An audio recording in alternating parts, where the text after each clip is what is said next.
Alright, so this is what my first pass at the dining space looks like. I'm super happy with how everything turned out. I feel like everything looks very cohesive, but at the same time without looking too boring. So quickly running through what I did and what we have here. At the bottom I have this rug, which if you remember used to be in my bedroom. On top I have 4 dining chairs as well as that table, and even that little platform tray are all from Muto. This little window right here, of course, can't forget Mao's seat, so we put her little window hammock. So whenever we're eating dinner here or eating breakfast or whatever, she can sit in her little spot and sort of be a part of it. In the back corner, I feel like I needed some visual interest in this area. So what I did was added a little stool right there and then put the Monstera on top of that to sort of add some pop of green in that corner.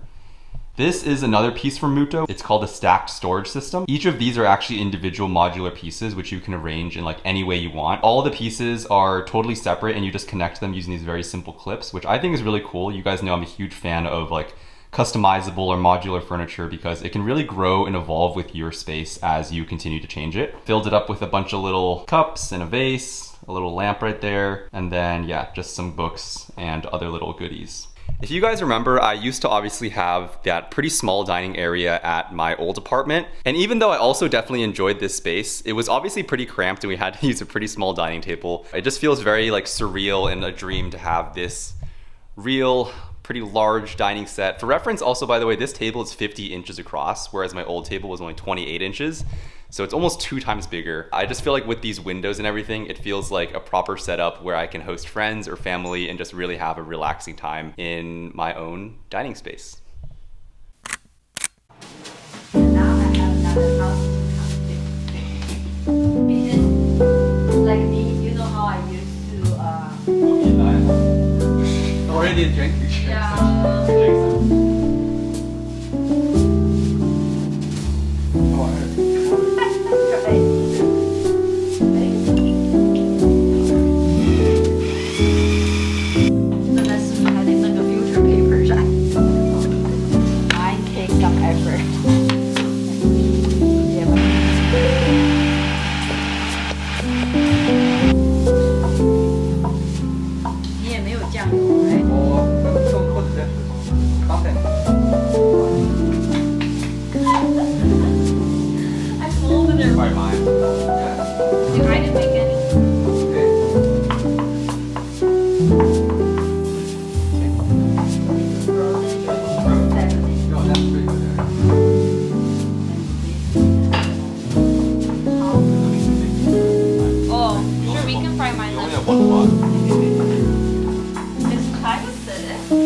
Okay, so it's literally been an hour and a half and honestly I have no idea what to do because the shape of the living room is kind of making it difficult for me to figure out how to decorate it. So the only thing I've done so far is just put out the rug. But let me show you guys my current dilemma. As you can see, the living room is very long. We don't know where to place this rug because in our last place, this rug basically framed the entire living room. Right now, it's sort of like in the middle, a little bit closer to this side than it is to that wall. And it's leaving that big, like pretty awkward, decently sized space. So I think we might commit to having this be one space and then having this area over here be sort of like a reading nook or like some other separate space. Issue number 2 is that we don't know where to place this TV. Because if we put it on top of there, it is way too tall. If I'm sitting down on the couch, I'm really gonna have to crank my neck upwards to actually watch the TV. It's also just really far from the couch. I guess we're just gonna try a bunch of different configurations and test out what we think is the best.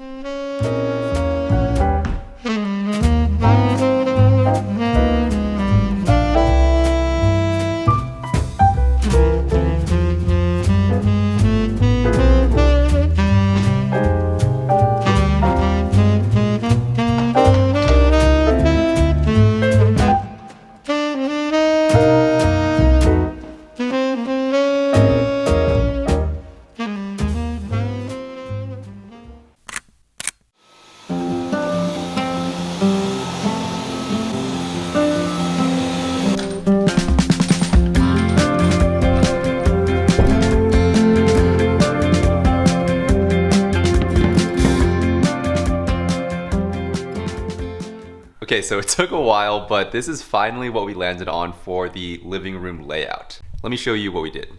So overall, you can see that we did decide to have it be 2 separate zones. So this area right here in front of the fireplace with the 2 main couches. And then if you can see back there, a separate area with sort of a little reading corner and a few things to outline that area near the sliding door. Coming down these steps right here. So we did decide to put this couch against the back wall.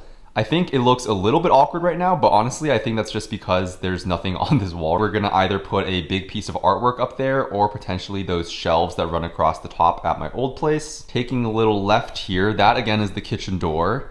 And right here we have the TV. So obviously I mentioned the placement of the TV was another thing that we were kind of stuck on. And we actually decided to put it in this little corner because I think number 1, it fits really well in terms of just the size. But then number 2, most of the time I actually watch TV sort of laying down here. Let me give you like a quick POV. So if I'm like sitting down here, laying down, this is what I see. You'll also notice right here, I have a projector. The projector is displaying on that wall right there. It's the daytime right now, so it's not really that viewable, but especially at night, this entire wall basically just becomes the projector screen. For some reason, even though it is still pretty high up, I think because the screen is a lot bigger and it's just not like a physical TV, it doesn't really feel awkward at all. So I'm pretty happy with how that turned out. You can see I also have my 2 speakers there. And then if you come over here, you can also see that I have a bunch of little design books and other things, such as these little Smiskies on a miniature Togo, which I think is very cute. Over to this little corner, we decided to put this old shelving unit. And then I'm just displaying a bunch of little lighting pieces, some Legos, an orchid that my parents gifted me, as well as a big piece of my sister's art. Turning around here, we decided to put the Togo in the middle of the room, and even though I don't really love how it kind of makes the back area feel closed off a little bit, I feel like because it's pretty short and also less wide compared to this couch, that it doesn't block off this area too much.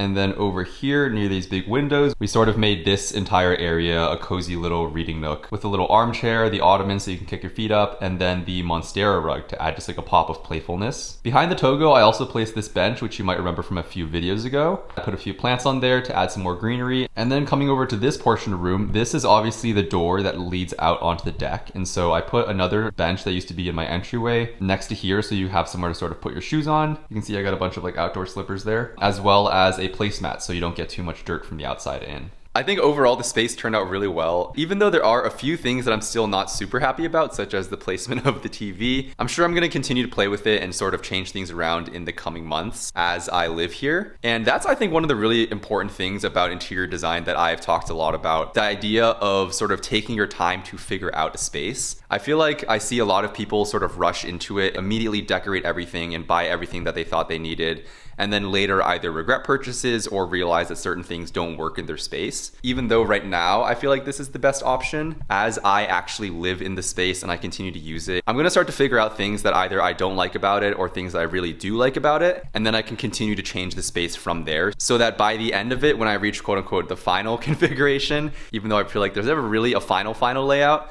that the space really works for me personally and not just because the way it looks or the way that it quote unquote like should be traditionally, if that makes sense.